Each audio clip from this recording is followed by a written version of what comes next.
రాజన్న సిరిసిల్ల జిల్లాలో ప్రసిద్ధ పుణ్యక్షేత్రమైన వేములవాడ శ్రీ రాజరాజేశ్వర స్వామి ఆలయ విస్తరణ పనులు ప్రారంభం కావడంతో పాటు భీమేశ్వర ఆలయంలో అభివృద్ధి పనులు కొనసాగుతున్నాయి. వేములవాడ శ్రీ రాజరాజేశ్వర స్వామి దేవస్థానం ఆలయ విస్తరణ పనులు శరవేగంగా కొనసాగుతున్నాయి.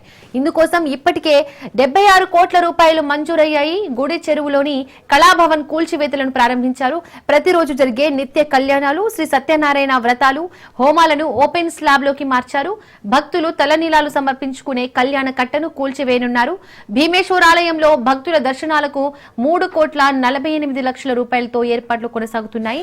ఆలయ అభివృద్ధి పనులను ఎప్పటికప్పుడు ఈవో రమాదేవి పర్యవేక్షిస్తున్నారు.